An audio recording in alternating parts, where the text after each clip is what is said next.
क्या आप जानते हैं कि एक ऐसा मंत्र है जो कलयुग के अंधकार को पार करके हमें दिव्यता से जोड़ सकता है? जानिए कैसे गायत्री मंत्र आपकी जिंदगी बदल सकता है। नमस्कार और स्वागत है आपका हमारे YouTube चैनल डिवाइन गाथा पर, जहां हम आपको लेकर चलेंगे आध्यात्मिकता और रहस्यों की दुनिया में। आज के इस वीडियो में हम आपके सामने लेकर आए हैं गायत्री मंत्र के अद्भुत रहस्यों को, जो सदियों से लोगों के दिलों और दिमागों को मोहते आ रहे हैं। तो चलिए इस यात्रा की शुरुआत करते हैं और जानते हैं कैसे यह मंत्र कलयुग के अंधकार में एक रोशनी की तरह काम करता है। कल्पना करें, एक समय था जब पृथ्वी पर कोई उथल पुथल नहीं थी। एक ऐसा समय जब सत्य सर्वोपरि था और ज्ञान हवा के झोंकों में बयां होता था। यह था सत्य युग, मानवता का स्वर्णिम काल। लेकिन आज जब हम चारों ओर देखते हैं तो हमें वह सब कुछ नजर आता है जो अब अस्तित्व में है।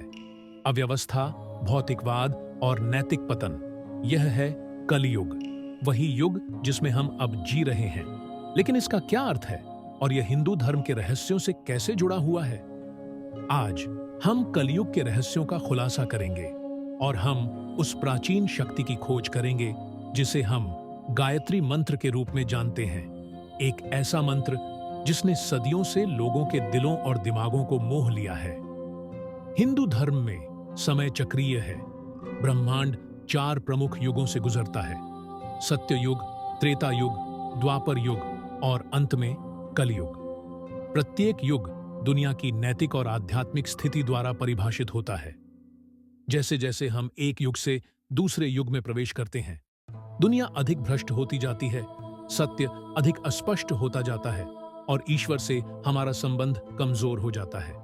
और फिर भी इस अंधकारमय समय में एक पवित्र कुंजी है, एक मंत्र, एक ध्वनि जो दिव्य को खोलने की शक्ति रखती है। कलयुग, चौथा और अंतिम युग। कहा जाता है कि यह युग महाभारत की महान लड़ाई के बाद शुरू हुआ, जब कुरुक्षेत्र में महान योद्धाओं का संघर्ष हुआ। लेकिन क्या है वह जो कलयुग को इतना विवादास्पद बनाता है? यह सबसे अंधकारमय युग क्यों माना जाता है? कलयुग में कहा जाता है कि दिव्य सत्ता सबसे अधिक छिपी होती है। हमारी इंद्रियां मंद पड़ जाती हैं, हमारी मस्तिष्क धुंधला हो जाता है और हमारे दिल कठोर हो जाते हैं। कहा जाता है कि इस युग में धर्म, नैतिकता में गिरावट आएगी और अधर्म, अनीति का शासन होगा। देवता स्वयं स्वर्ग में लौट जाएंगे और मानवता को खुद को बचाने का अवसर मिलेगा। शायद कलयुग का सबसे विवादास्पद भाग यह है कि इस युग में मनुष्य ईश्वर को पहचानने की अपनी क्षमता खो देगा।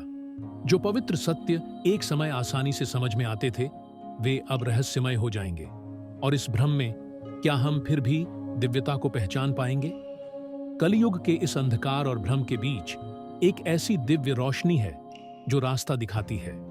वह मंत्र है गायत्री मंत्र। गायत्री मंत्र हिंदू धर्म का सबसे प्रतिष्ठित और शक्तिशाली मंत्रों में से एक है। कहा जाता है कि यह मंत्र महर्षि विश्वामित्र को प्राप्त हुआ था, जिन्होंने गहरी साधना के माध्यम से इसे देवताओं से प्राप्त किया। यह मंत्र सूर्य देवता सवित्र के प्रति एक प्रार्थना है, जो हमारे मन को प्रबुद्ध करने और आत्मा की रक्षा करने का आह्वान करता है। कहा जाता है कि जो भी इस मंत्र को शुद्ध भावना से जाप करता है, उसे कलयुग के दुष्प्रभावों से सुरक्षा मिलती है। उसका मन प्रकाशित होता है और उसके कार्य दिव्य ज्ञान से प्रेरित होते हैं। लेकिन यहां एक अविश्वसनीय सत्य है। गायत्री मंत्र को कहा जाता है कि इसमें वेदों का सार समाहित है। यह एक ऐसा बीज है जिसमें पूरे जंगल की शक्ति समाई है। लेकिन गायत्री मंत्र केवल एक साधारण मंत्र नहीं है।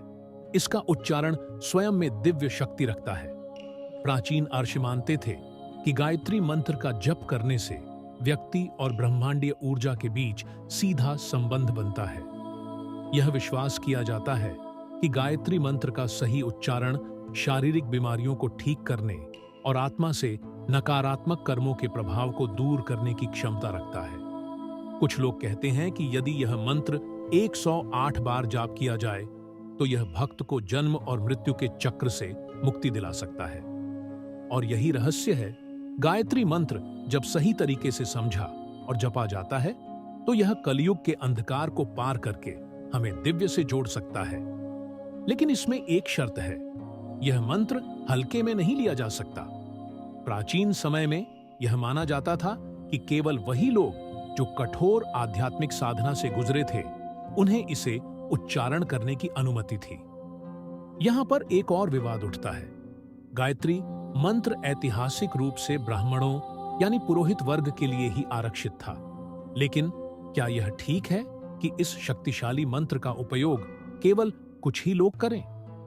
आधुनिक समय में कुछ विचारों के अनुसार यह माना जाता है कि गायत्री मंत्र का जाप कोई भी कर सकता है, चाहे उसकी जाति या धर्म कुछ भी हो। मंत्र की असली शक्ति इस बात में है कि उसे सही भावना और शुद्ध मन से जपा जाए। फिर भी पुराने परंपराओं का कहना है कि यदि इसे अनुशासन और सम्मान के साथ न लिया जाए तो इसके परिणाम उल्टे हो सकते हैं। एक ऐसा संबंध दिव्य से जो उलझन और भ्रम पैदा कर सकता है। तो क्या यह एक आशीर्वाद है या शाप? जब हम कलयुग के रहस्यों और गायत्री मंत्र की शक्ति पर विचार करते हैं तो एक बात स्पष्ट होती है। हर युग में, भले ही वह कितना भी अंधकारमय क्यों न हो, एक रास्ता हमेशा मौजूद होता है दिव्य से जुड़ने का। गायत्री मंत्र वह रास्ता है। यह हमारे चेतना को ऊंचा करने और हमें उस दिव्य ऊर्जा से जोड़ने का एक तरीका है जो हमारे चारों ओर विद्यमान है।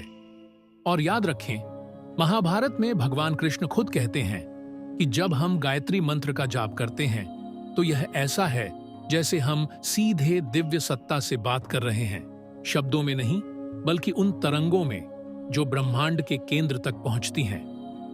तो चाहे हम कलयुग की चुनौतियों का सामना कर रहे हों, हमारे पास एक अद्वितीय और अपरिमित शक्ति का एक औजार है। गायत्री मंत्र यदि श्रद्धा और समझ के साथ जपा जाए तो इस युग के अंधकार को पार कर हमें आंतरिक शांति और दिव्य से जुड़ने का मार्ग दिखा सकता है। और यही है हिंदू धर्म का रहस्य और सुंदरता। युगों का चक्र, मंत्र की शक्ति और दिव्य से हमेशा के लिए जुड़ाव।